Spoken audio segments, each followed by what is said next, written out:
It's Tim Cheesy for TechSpot here, and this is the Samsung Galaxy TabPro S. Now, it doesn't necessarily have the best name, but this is a fairly compelling Windows 10 tablet that is a direct competitor to the Microsoft Surface Pro 4. There's a lot to like about the TabPro S, and the thing that I thought was perhaps the best was the build quality. Samsung has really harnessed some of the aspects of their latest smartphones, such as the Galaxy S6 and S7, and put it into this tablet. It's really slim at 6.5mm and quite light at under 700 grams, which makes it a very portable device, and it's quite easy to hold for a tablet that's as large as 12 inches. I really like the metal edges to this device. It really gives it that premium look and feel, and the back, while it is plastic, is nice and minimalist, and it also feels quite nice when you're holding it in your hands.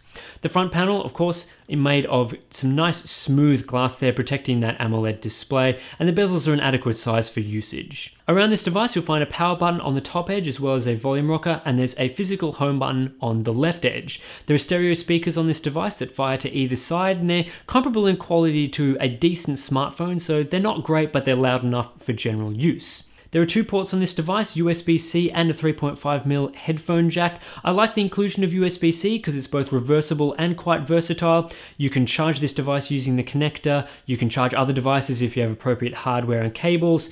However, I still feel like the full-size USB port on the Surface Pro 4 is a little bit more useful in today's world. We haven't quite seen the same adoption of USB-C devices as we have with full-size USB devices. A lot of accessories that you would probably want to use with this device still will require full-size USB, and on this particular tablet, you will need to find an adapter. A little bit disappointing, but not the end of the world. The keyboard cover that's included with the TabPro S is a bit hit and miss. I like the fact that it's included with the tablet. There's no need to spend $130 on this accessory like with the Surface Pro 4. However, I was very disappointed with the build quality. It's not nearly as nice as the tablet itself. I'm not a huge fan of faux leather, and it just feels a little bit cheap. The way that it connects to the tablet is a little bit awkward. I'm not a huge fan of the kickstand or the folding weird fabric design. The angles are quite poor. It's not really suitable for use on a lap, and I thought it was a bit too upright to use on a desk, and the second angle that it has is pretty much useless, so I'm not quite sure what Samsung was thinking there. I far prefer the more versatile complete hinge design that you get on the Surface Pro 4. The ability to change the hinge angle to whatever angle you want is certainly a lot better than the two fixed angles you get with the TabPro S's keyboard. That said, the keyboard is reasonably easy to type on. It's perhaps a little bit cramped, but I thought the layout was perfectly fine.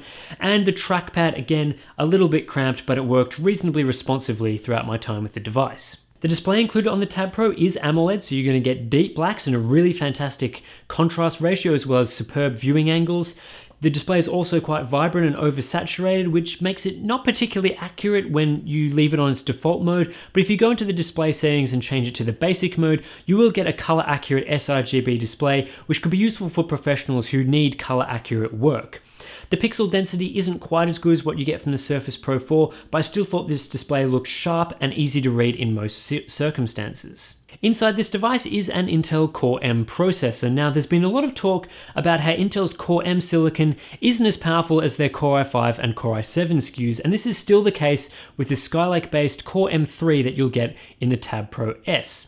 However, I still think that the performance of the M3 is perfectly suitable for light tasks like document editing, a little bit of web browsing, maybe some photo editing. This is all quite capable on the Galaxy TabPro S, and I didn't really find the performance to be too much of a hindrance there, considering it is a good 20 to 30% faster than the previous generation Core M processors that we saw a couple of years ago.